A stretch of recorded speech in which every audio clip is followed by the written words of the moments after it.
The elevator hummed softly as it climbed to the 42nd floor of Morrison Industries. Outside, Sophia Chen stood with perfect posture, her navy blazer pressed, her dark hair pulled back in a neat bun. She carried 2 cups of coffee and a leather portfolio, the same routine she had followed for 3 years. The elevator doors opened with a gentle chime, revealing the marble-floored executive suite. Sophia stepped into the quiet hallway, her heels clicking softly against the polished stone. The sunrise painted golden streaks across the floor-to-ceiling windows, and she paused for just a moment to appreciate the view of the city awakening below. This was her favorite time of day, before the chaos began, when the office belonged to her alone. She unlocked the glass doors to the executive office with practiced efficiency. The space was modern and minimalist, all clean lines and expensive furniture. James Morrison's corner office sat at the far end, its doors still closed. Sophia had arrived 30 minutes before him, as she did every morning, to prepare his world. Unseen orchestra, Sophia moved through the office like a conductor preparing for a symphony.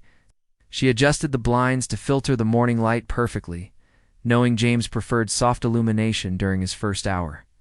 She checked the temperature, ensuring it was exactly 72 degrees. The coffee went on his desk, positioned precisely 2 inches from his computer monitor. Her fingers flew across her keyboard as she reviewed his calendar. 3 meetings needed to be rescheduled due to a conflict she had spotted the night before. A client dinner required dietary accommodations that no one else had remembered to arrange. The quarterly report needed specific formatting changes that would save James 20 minutes of frustration. She opened her notebook, the leather-bound journal, where she tracked everything that mattered. Not just appointments and deadlines, but the small details that made James's life seamless. His mother's birthday was next week. His favorite restaurant had a new menu. The cleaning lady had mentioned a stain on his office carpet. The phone rang, and Sophia answered with her professional voice. Morrison Industries. Mr. Morrison's office. She listened, made notes, and handled the caller's request without bothering James. She had learned to be a filter, catching problems before they reached him, solving issues that others would have escalated. The silent supporter, 8:30 sharp. The elevator chimed again. James Morrison emerged, tall and imposing in his charcoal suit. His dark hair was perfectly styled, his face clean-shaven but tired. He carried himself with the confidence of a man who had built an empire, but Sophia noticed the slight tension in his shoulders, the way his jaw clenched when he thought no one was watching. Morning, Sophia," he said without stopping, his voice crisp and professional. "Good morning, Mr. Morrison," she replied, falling into step beside him. "Coffee is ready, and I've moved the Henderson meeting to Thursday to accommodate the emergency board call." James nodded, not looking at her. "The Singapore contracts, reviewed and annotated. The changes you requested are highlighted in blue." She handed him a folder. "I also flagged 2 clauses that might need legal review." He took the folder, his fingers brushing hers briefly. "Thank you." They reached his office, and James disappeared behind his desk. Sophia returned to her workstation, a sleek setup just outside his door. She was close enough to hear his phone calls, to know when he needed something, but far enough to remain invisible. The overlooked genius Rachel Torres arrived at 9, her red heels announcing her presence before she appeared. She was the VP of Marketing, ambitious and sharp, with perfectly styled blonde hair and a smile that never quite reached her eyes. She barely glanced at Sophia as she swept past. "Is he available?" Rachel asked, not waiting for an answer before knocking on James's door. Sophia checked his calendar. "He has 15 minutes before the strategy meeting." Rachel had already entered his office, closing the door behind her. Through the glass, Sophia could see her animated gestures, her confident posture as she presented her latest campaign ideas. James leaned back in his chair, listening with the attention he rarely gave to anyone else. Sophia returned to her work, typing quietly as she coordinated the logistics that kept the company running. She confirmed catering for the strategy meeting, ensuring they had the vegetarian options for the new hire. She rescheduled a factory tour to avoid the maintenance work that others had forgotten about. She prepared briefing materials for the afternoon's client presentation. Anticipating the questions that would come, the phone rang constantly. "Yes," suppliers, clients, department heads, all wanting James's time. Sophia handled most of the calls herself, making decisions that saved him hours of interruptions. She had learned to speak with his authority when necessary, to be his voice when he was unavailable. The invisible shield, Henry Walsh, pushed his cleaning cart down the hallway.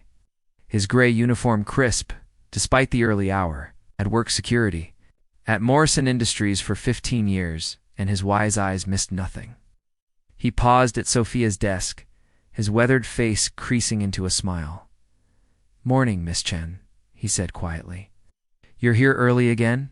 Sophia looked up from her computer, returning his smile. "Good morning, Henry. How was your evening?" "Quiet, thanks to you." He leaned on his cart, lowering his voice. "I saw you stayed late yesterday, handling that mess with the Tokyo office." She shrugged. Someone had to coordinate the time zones for the emergency call. Henry shook his head. "You work too hard, Miss Chen. That man doesn't know how lucky he is." Before Sophia could respond, James's door opened. He emerged with Rachel, both of them laughing about something. Rachel's hand touched his arm briefly, a gesture that seemed casual but calculated. Henry James nodded at the security guard. "Good morning." "Morning, Mr. Morrison," Henry replied, his tone respectful but cooler than when he spoke to Sophia. James turned to Sophia. "I'll need the quarterly projections updated before the board meeting. And see if you can move my lunch with Peterson.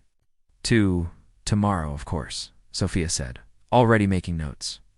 "The projections are ready for your review, and I'll contact Mr. Peterson's office." James nodded and walked away with Rachel, their conversation continuing as they headed toward the conference room. Neither looked back at Sophia, who had already returned to her keyboard, making the requested changes happen. The burden of perfection, the morning passed in a blur of efficiency. Sophia managed 3 crisis situations without James even knowing. They existed. A delayed shipment that could have cost them a major client was rerouted through alternative channels. A software glitch that threatened to crash the presentation system was resolved with a quick call to IT, a catering emergency for the board. Lunch was solved with her backup vendor. She worked through her own lunch, eating a sandwich at her desk. While proofreading the quarterly report, the document was flawless, but she read it twice more, knowing that James would blame her for any errors, even ones that weren't hers. At 2 o'clock, the board members began arriving. Sophia greeted each. One personally, remembering their preferences, their quirks, their history with the company. She ensured their favorite beverages were available, their dietary restrictions accommodated, their parking validated. Sophia called Margaret Foster, the silver-haired board member who had known the company since its founding. "How are you?" "Dear, very well, thank you, Mrs. Foster," Sophia replied warmly. "I have your usual Earl Grey waiting in the conference room." "You're an angel. I don't know how this place would function without you." The words were kind, but they stung. Sophia had heard variations of this sentiment countless times, always delivered with affection but never with understanding. She wasn't an angel or a miracle worker. She was a highly skilled professional who had learned to anticipate needs, solve problems, and manage complexity with grace. The moment of recognition, the board meeting lasted 3 hours. Sophia monitored from her desk, handling the constant stream of interruptions that could have derailed the presentation. She fielded calls from investors, managed a minor PR crisis, and coordinated with the Singapore office for the next day's launch. When the meeting finally ended, James emerged, looking satisfied. The quarterly results had been well received, the new strategy approved. He loosened his tie slightly, the first sign of relaxation she had seen all day. "Good meeting," he said to Sophia as he passed her desk. "I'm glad," she replied, not mentioning the dozen fires she had put out while he was presenting. James paused at his office door, turning back to her. For a moment, something flickered in his eyes, perhaps awareness, perhaps gratitude. But then his phone buzzed, and the moment was gone. "I'll be in Singapore next week," he said, already reading his messages. "Make sure everything's arranged. Already." "Done," Sophia said quietly. "Your flights, hotel, ground transportation, and meeting schedules are confirmed. I've also prepared briefing materials for each appointment." James nodded absently and disappeared into his office. Sophia watched him go, feeling the familiar weight of invisibility settle over her shoulders. She had orchestrated another perfect day, solved problems he would never know existed, and ensured his success with skill that went unnoticed. As the office began to empty, Sophia remained at her desk, finishing the work that others had left undone. The cleaning crew arrived, and Henry stopped by her desk one more time. "You should go home, Miss Chen," he said gently. "The building will still be here tomorrow." Sophia looked up at him, seeing the concern in his weathered face. "Soon, Henry? Just a few more things to finish?" He nodded sadly and continued his rounds. Sophia returned to her screen, the glow illuminating her face. In the darkening office, outside, the city lights began to twinkle. She realized that another day had passed where her contributions remained invisible. Her worth unrecognized, her voice unheard. She closed her notebook and gathered her things, the leather portfolio. Feeling heavier than usual, tomorrow would bring another day of seamless efficiency. Another day of being the invisible foundation upon which James Morrison's empire stood. But tonight, as she walked to the elevator alone, Sophia Chen allowed herself to wonder what would happen if that foundation simply cracked. The elevator doors closed with a soft chime, carrying her down 42 floors to a world where she existed, beyond the shadow of someone else's success. But even as she descended, her mind was already planning tomorrow's perfection, trapped in a cycle of invisible devotion that was slowly consuming her soul. The rain drummed against the windows of Morrison Industries as Sophia Chen arrived at her usual time. The morning felt different somehow, heavier, as if the storm clouds outside had settled into her chest. She performed her morning ritual with mechanical precision, but her movements lacked their usual fluidity. James Morrison burst through the elevator doors 20 minutes late, his hair disheveled from the rain. His expensive suit was wrinkled, and there was a coffee stain on his shirt that he hadn't noticed. He was speaking rapidly into his phone, his voice tense with frustration. "I don't care what Singapore says," he snapped into the device. "The deadline hasn't changed." He ended the call and looked at Sophia expectantly. "Tell me you have good news." Sophia handed him a fresh shirt from the spare wardrobe she maintained in the supply closet. "The Singapore issue has been resolved. I contacted their local legal team and found an alternative approach that satisfies both regulatory requirements." James took the shirt without acknowledgement, disappearing into his office to change. When he emerged, he looked composed again, the master of his domain restored. "What else?" "The Peterson lunch has been moved to today as requested." "The Henderson contracts are ready for signature, and I've prepared alternative proposals for the board's concerns about the quarterly projections." "Good." He started toward his office, then paused. "The coffee tastes different today." Sophia felt something cold settle in her stomach. "I used the same beans, the same preparation method as always." "Well, it's not right." "Fix it." He disappeared. Behind his door, leaving her staring at the empty space where he had stood, the catalyst David Kim from the VP of Operations arrived at 10. His warm smile, a stark contrast to the morning's tension. He was one of the few executives who actually saw Sophia as more than office furniture, and his genuine kindness had always been a bright spot in her day. "Sophia, you look tired," he said, settling into the chair beside her desk. "Are you feeling?" "All right," she managed a smile. "Just a busy morning. How can I help you?" "Actually, I wanted to talk to you about something." David glanced toward James's closed door. "I've been thinking about the efficiency improvements in my department, and I realize most of them came from your suggestions during our casual conversations." Sophia blinked, surprised. "I just offered some observations. Observations that saved us 30% in processing time and reduced errors by half." David leaned forward. "I'm expanding my team, and I need someone with your analytical skills and operational insight. Would you consider joining my department as operations manager?" The offer hung in the air between them. Sophia felt her heart racing, but before she could respond, James's door opened. "David," James called out, "do you have the productivity reports?" "Here," David replied, but his eyes remained on Sophia. "Think about it," he said quietly. "You deserve to be seen for what you really are." The revelation Margaret Foster arrived early for her afternoon meeting, her silver hair impeccable despite the rain. She settled into the chair across from Sophia's desk with the ease of someone who had been visiting this office for decades. "How long have you been with the company, dear?" Margaret asked, her keen eyes studying Sophia's face. 3 years and 4 months, Sophia replied, grateful for the older woman's attention. "And what did you do before this?" "I have an MBA from Wharton, with a focus on strategic management. I also have a degree in international business." Sophia's voice was quiet, as if she were afraid of taking up too much space with her accomplishments.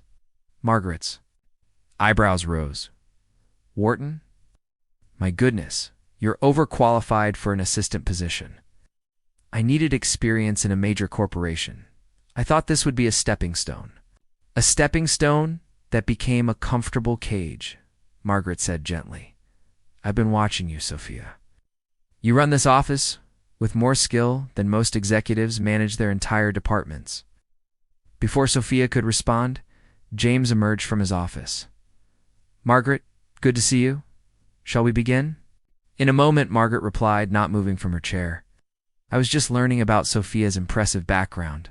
Wharton MBA, strategic management expertise. You've got quite a treasure here, James." James glanced at Sophia with mild surprise, as if he had forgotten she was a person with qualifications beyond coffee preparation. "Yes. Well, she's very efficient." "Efficient," Margaret repeated, her tone thoughtful. "Imagine she is." The moment of truth that afternoon brought a crisis that would normally have been Sophia's opportunity to shine invisibly. The Singapore deal was falling apart due to a regulatory issue that threatened to cost the company millions. James paced his office frantically, making calls that led nowhere. Sophia had identified the problem hours earlier and had already contacted her network of international business contacts from her university days. She had a solution ready, a creative approach that would satisfy all parties and potentially save the deal. She knocked on James's door, holding the proposal she had prepared. "Mr. Morrison, I have a potential solution for the Singapore situation." "Not now, Sophia. I'm trying to think. But I've already researched the regulatory requirements and found a workaround that I said, not now." James's voice was sharp enough to cut. "I need to handle this myself." Sophia stepped back, the proposal trembling in her hands. Of course. I'll be at my desk if you need anything." She returned to her workstation, watching through the glass as James continued his frantic calls.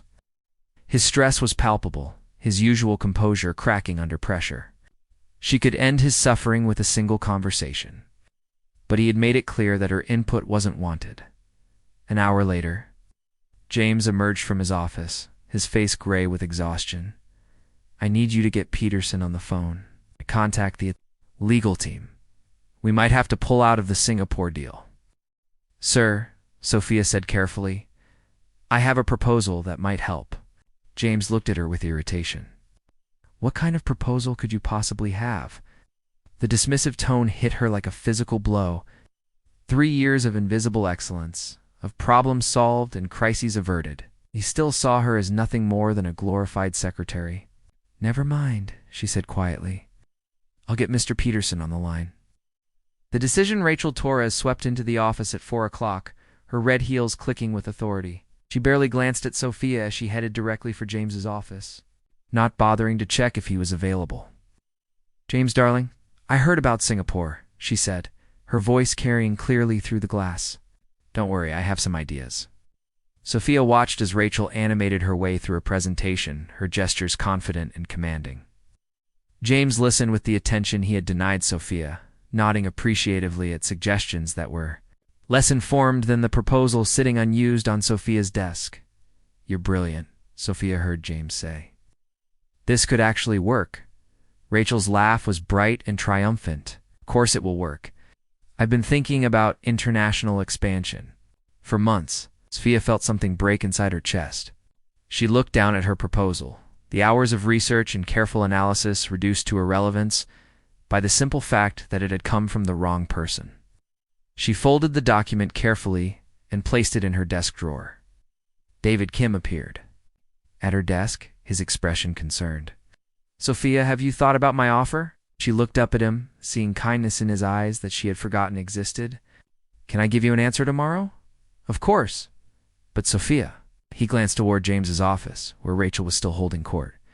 You deserve so much more than this. Go. The preparation that evening, Sophia stayed late again, but for different reasons. She wasn't solving problems or preparing for tomorrow's challenges. Instead, she was organizing her files, documenting the systems she had created, the processes she had streamlined. She wrote detailed instructions for her replacement, whoever that might be. She included the phone numbers that weren't in the official directory, the preferences that weren't written down, the small details that made James's world run smoothly. Henry Walsh found her at her desk at 8 o'clock, long after everyone else had gone home. Miss Chen, you're working too late again. I'm not working, Henry. I'm preparing. The old security guard studied her face, seeing something new in her expression. Preparing for what? For tomorrow? She said simply. For a conversation that's 3 years overdue. Henry nodded slowly. Sometimes the bravest thing you can do is speak up for yourself. I'm scared, Henry. What if I'm wrong? What if I really am just an assistant? Miss Chen, Henry said gently. I've watched you for 3 years. You're not just an assistant.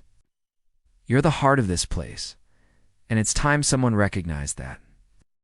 The letter Sophia spent the weekend writing and rewriting a letter she would never send. It contained everything she had wanted to say for 3 years, all the contributions. That had gone unnoticed. All the moments when she had felt invisible and unheard. She wrote about the Singapore solution that could have saved the company millions. About the hundreds of crises she had resolved without recognition. About the strategic insights she had offered that were dismissed because they came from the wrong person.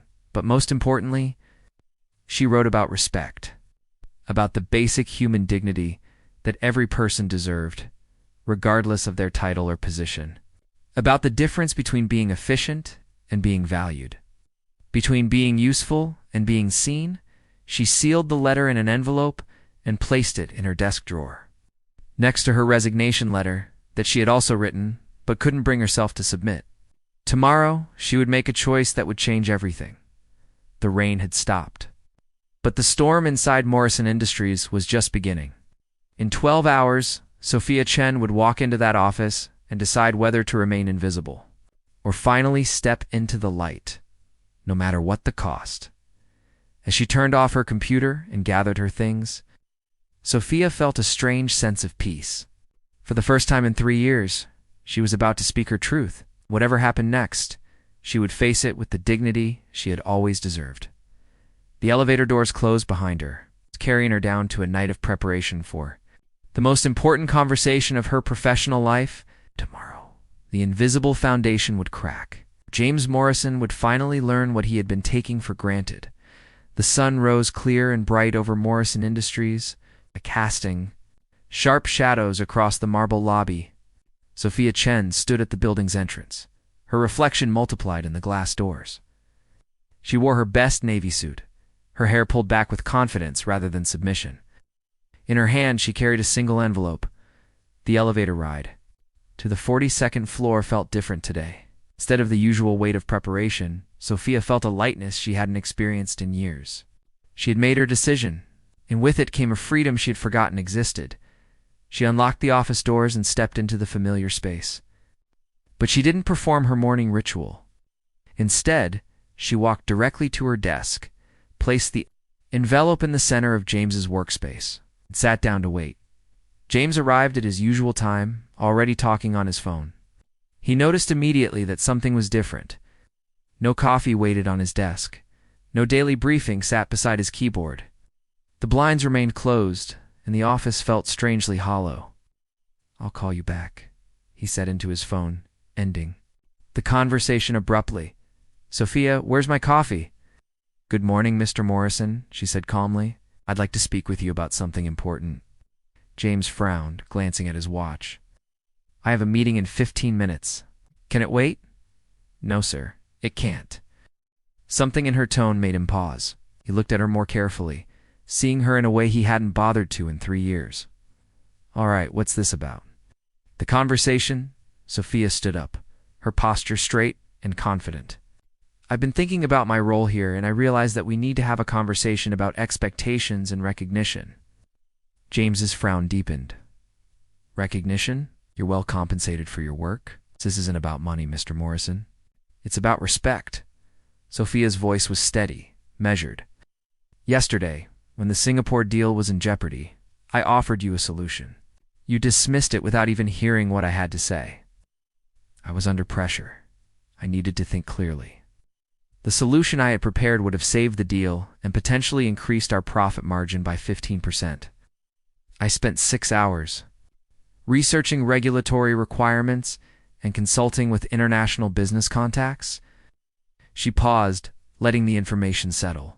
Instead, you chose to pursue a less effective strategy simply because it came from someone whose voice you were willing to hear. James opened his mouth to respond, but Sophia continued. Over the past 3 years, I've prevented 17 major crises from reaching your desk. I've streamlined operations that have saved the company over $2 million. I've provided strategic insights that have improved efficiency across 4 departments. Her voice grew stronger with each word. But none of that matters because you see me as office furniture, not as a professional with valuable contributions to make. The realization, James stared at her, his expression shifting from irritation to confusion to something approaching understanding. Sophia, I didn't realize you felt this way. That's exactly the problem, she replied. You didn't realize because you never asked. You never wondered who I was beyond the person who brings your coffee and manages your calendar. She walked to her desk and picked up a thick folder. This contains documentation of every project I've worked on, every crisis I've resolved, every strategic recommendation I've made. Most of it happened without your knowledge because I believed my job was to make your life easier, not to seek credit. James took the folder, his hands trembling slightly as he opened it. The first page contained a detailed analysis of the Singapore regulatory environment, complete with legal precedents and alternative approaches. The second page showed cost-benefit calculations for the proposed solution. The third page outlined implementation strategies with timeline projections. You prepared all this yesterday? While you were on the phone with lawyers who didn't understand? The local regulations, Sophia said. I have an MBA from Wharton, Mr. Morrison. I specialized in international business and strategic management. I didn't take this job to be your assistant forever. I took it to learn from you, to contribute to the company's success, and to build a career. The awakening James continued reading through the folder, his expression growing more stunned with each page. Here was evidence of a brilliant mind that had been working beside him for 3 years, solving problems, creating solutions, and improving operations while he remained completely oblivious. The Henderson contract negotiations, he said slowly. You restructured the entire deal. You were about to accept terms that would have cost us $300,000 over 5 years. I identified the leverage points and suggested alternative approaches, the productivity improvements in operations. David Kim asked for my input. I analyzed the workflow patterns and recommended changes that reduced processing time by 30%.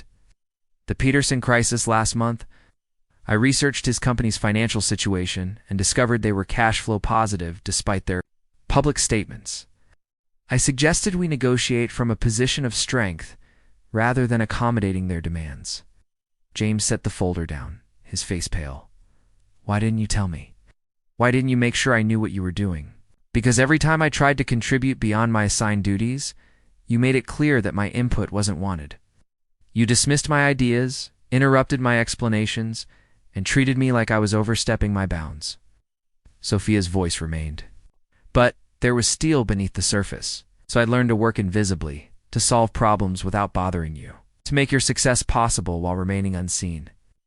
The consequence, Mal Rodriguez wiped down the counter of her small cafe, watching the morning rush through rain-streaked windows. She had owned this place for 5 years, building it from nothing into a neighborhood gathering spot. The bell above the door chimed, and she looked up to see a young woman in a navy suit, her eyes red-rimmed but determined. Coffee, please, the woman said quietly, and maybe somewhere quiet to sit. Emma studied the stranger's face, seeing the kind of exhaustion that came from more than just lack of sleep. "Rough morning? Life-changing morning?" Sophia replied. "I just quit my job. Good for you, or bad for you? I'm not sure yet." Emma poured the coffee and gestured toward a corner table. "Mind if I ask what you did?" "I was an executive assistant. Or at least that's what everyone thought I was." Sophia sat down heavily. "Turns out I was actually running half the company without anyone noticing, including yourself." Sophia looked up, surprised by the insight, maybe especially myself. Back at Morrison Industries, James sat in his office staring at the envelope Sophia had left on his desk. Inside, he found 2 documents, her resignation letter and a detailed transition plan that would help her replacement understand the complexity of what she had been doing. The resignation letter was brief and professional, but the transition plan was 40 pages long. It outlined systems, processes, relationships, and responsibilities that James had never realized existed. Reading it was like discovering a hidden infrastructure that had been supporting his entire professional life. His phone rang. "Mr. Morrison," his secretary's voice came through the intercom. "The Singapore team is on line 1. They say there's been a development." James picked up the call. "Morrison here. Mr. Morrison, we wanted to thank you for the brilliant solution your team proposed. The regulatory approach you suggested not only solves our immediate problem, but positions us for expanded operations throughout Southeast Asia." James was quiet for a long moment. "I'm sorry. Which solution are you referring to?" "The comprehensive regulatory analysis with the 3-phase implementation strategy. Our legal team says it's the most sophisticated approach they've seen. Whoever prepared it has an exceptional understanding of international business law." James hung up the phone and looked at Sophia's empty desk. The Singapore team was referring to the solution she had tried to give him yesterday, the one he had dismissed without hearing. Somehow she had sent it to them anyway, saving the deal and potentially opening new markets worth millions. The search David Kim found James in the hallway an hour later, pacing like a caged animal. "Have you seen Sophia this morning?" "She's gone," James said flatly. "She quit." "What?" David's face went pale. "What do you mean she quit?" "She resigned. Left this morning after telling me exactly what she thought of how I've been treating her." James's voice was hollow. "David, did you know she has an MBA from Wharton?" "Of course I knew. She's one of the smartest people I've ever met. I offered her a position as operations manager last week." David studied James's face. "You really didn't know, did you? I thought she was just an assistant. I had no idea she was?" James trailed off, unable to finish the sentence. "She was the person who made you look good," David said quietly. "She was the reason your department ran so smoothly, why your presentations were flawless, why you never missed a deadline or forgot an important detail." The Discovery Thomas Wright, James's business partner and oldest friend, arrived at the office. To find chaos, the usual seamless efficiency had been replaced by confusion and missed connections. Meeting rooms were double booked. The coffee was terrible. Important documents were missing. "Where's Sophia?" Thomas asked, surveying the disorder. "She quit," James said, his voice barely above a whisper. Thomas sat down heavily. "James, what did you do?" "I took her for granted. I treated her like she was invisible. I dismissed her ideas and ignored her contributions." James's hands shook. As he spoke, "Tom, she's been running this place for 3 years, and I never even noticed." "Of course she was. Everyone could see that except you." Thomas's voice was gentle but firm. "Sophia Chen is brilliant. She could run her own company if she wanted to." "Then why did she stay? Why did she let me treat her like that?" "Because she believed in you. She thought you were worth supporting." "Worth helping to succeed?" Thomas paused. The transformation over the following days, James began to understand the true scope of what Sophia had been doing. Without her invisible orchestration, the office descended into chaos. Meetings were missed, deadlines ignored, and clients complained about poor service. He tried to hire a replacement, but no one could match Sophia's unique combination of skills and institutional knowledge. The systems she had created were too complex, the relationships she had built too personal, the standards she had maintained too high. Emma Rodriguez, watched from behind her cafe counter as the same woman in the navy suit returned day after day. Each time, she looked a little stronger, a little more confident. Today, she was reading through job listings with a determined expression. "Finding anything interesting?" Emma asked, refilling the coffee cup. "Actually, yes," Sophia replied. "There's a consulting firm looking for someone with international business experience. It wants someone who can analyze operations and implement efficiency improvements. It sounds perfect for you." "It does, doesn't it?" Sophia smiled, the first genuine smile Emma had seen from her. "I think I'm ready to stop being invisible."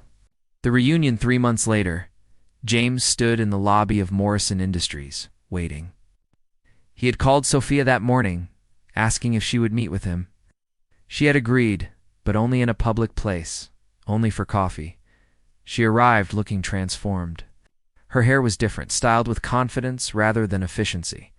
Her suit was better cut, more expensive. But most importantly, she carried herself differently. She moved like someone who knew her worth. "Hello, James," she said, extending her hand formally.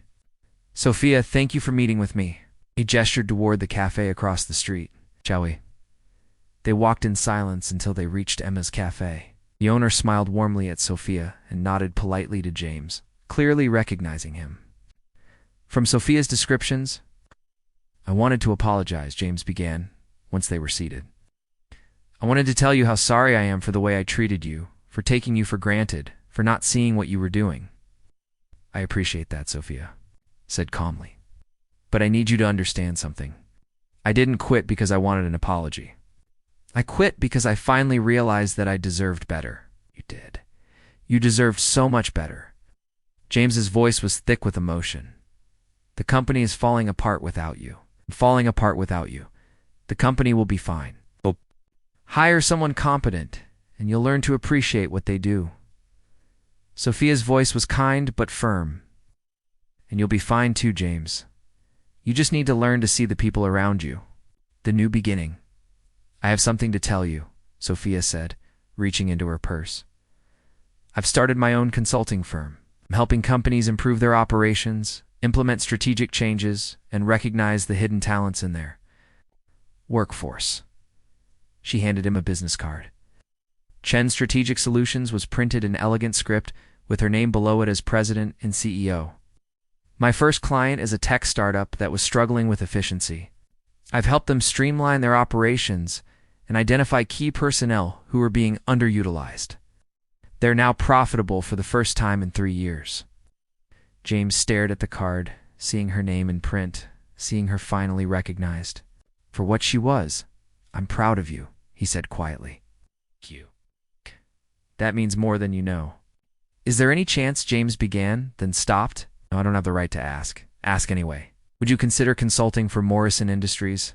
Not as an employee, but as an external consultant. Help us fix the problems that became obvious after you left?" Sophia considered this for a long moment. "I'd be willing to do an assessment. Not for you, but for the people who are still there. David Kim, Margaret Foster, even Henry Walsh. They deserve to work in a place that values their contributions." "Thank you, James," said relief evident in his voice. But, James," Sophia continued, "this would be different. You'd be hiring me as an expert, not as your assistant. You'd be paying my consulting rate, which is significantly higher than what you used to pay me. And you'd be listening to my recommendations, not dismissing them, of course. Whatever you think is fair." "I don't want what's fair, James. I want what I'm worth. I know what that is now." 2 years later, Morrison Industries had been transformed. Under Sophia's guidance, the company had implemented systems that recognized and rewarded talent at every level. Employee satisfaction was at an all-time high, and productivity had increased. By 40%, James had learned to see the people around him, to value their contributions, and to create an environment where everyone could thrive. He still wasn't perfect, but he was trying. That effort was noticed and appreciated. Sophia's consulting firm had grown into a respected presence in the business world.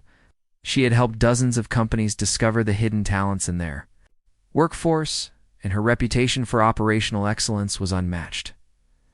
One evening, As she worked late in her own office, Sophia looked up to see a young man in a janitor's uniform emptying the trash.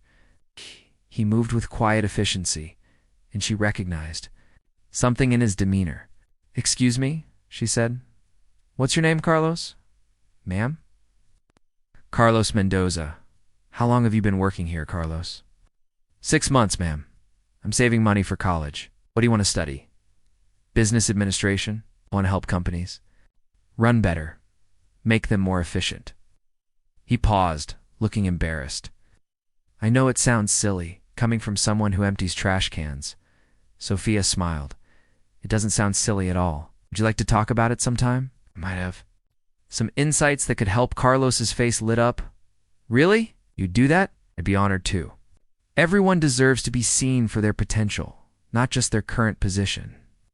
As Carlos left, Sophia returned to her work, but her mind was elsewhere. She thought about the journey that had brought her here, from invisible assistant to respected consultant to successful entrepreneur. She thought about the moment she had found her voice, the day she had demanded to be seen. The office was quiet now, but it was a different kind of quiet than she had known at Morrison Industries. This was the quiet of contentment, of purpose fulfilled, the life lived with dignity and recognition. Outside her window, the city lights twinkled like stars, and Sophia Chen, CEO of Chen Strategic Solutions, smiled as she worked. She was no longer invisible, and she would never be again. Final reflection: sometimes the most profound changes begin with the smallest acts of courage. Sophia's decision to speak up for herself had rippled outward, transforming not just her own life, but the lives of everyone around her. She had learned that being invisible wasn't humility, it was a form of self-betrayal. In finding her voice, she had discovered her power. In demanding recognition, she had found her purpose. And in refusing to remain unseen, she had finally learned to shine. The invisible foundation had cracked, but from that crack had grown something beautiful. A woman who knew her worth and wasn't afraid to claim it. The assistant had become the CEO, not through climbing a ladder, but through stepping out of shadows and into light.